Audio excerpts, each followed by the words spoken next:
আসসালামু আলাইকুম। সম্মানিত ভাইয়েরা, কেমন আছেন? আশা করি ভালো আছেন। আমি আল্লাহর নবীর একটি হাদিসের তরজমা বলে শেষ করে দিব ইনশাআল্লাহ। আন আবি হুরায়রা রাদিয়াল্লাহু তাআলা আনহু قال قال رسول الله صلى الله عليه وسلم।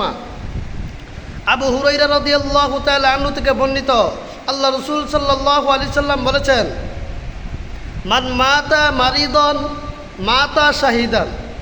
যেই ব্যক্তি অসুস্থ অবস্থায় মৃত্যুবরণ করল, সেই ব্যক্তি শহীদ অবস্থায় মৃত্যুবরণ করল। অর্থাৎ যেই ব্যক্তি অসুস্থ অবস্থায় মৃত্যুবরণ করল, সেই ব্যক্তি শহীদি মর্যাদা লাভ করল।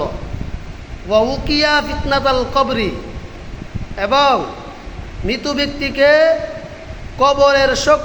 কবরের বিপর্যয় থেকে হেফাজত করা হবে।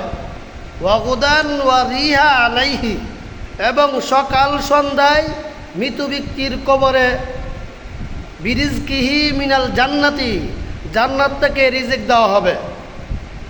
এই হাদিসের দ্বারা তিনটি জিনিস বোঝা গেল। একটি হলো, যেই ব্যক্তি অসুস্থ অবস্থায় মারা গেল, ওই ব্যক্তিকে আল্লাহ তাআলা শহীদি মর্যাদা দান করবেন। 2 নম্বর হলো, কবরের সকল প্রকার বিপর্যয়, সকল প্রকার বিপদ আপদ থেকে আল্লাহ তাআলার পক্ষ থেকে মৃত ব্যক্তিকে হেফাজত করা হবে। এবং মৃত ব্যক্তির কবরে জান্নাত থেকে খাবার পাঠানো হবে আল্লাহ তাআলার পক্ষ থেকে।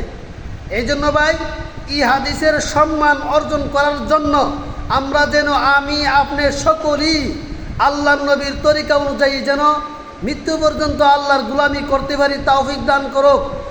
ভিডিওটা ইসলামের জন্য শেয়ার করে দিবেন। আসসালামু আলাইকুম।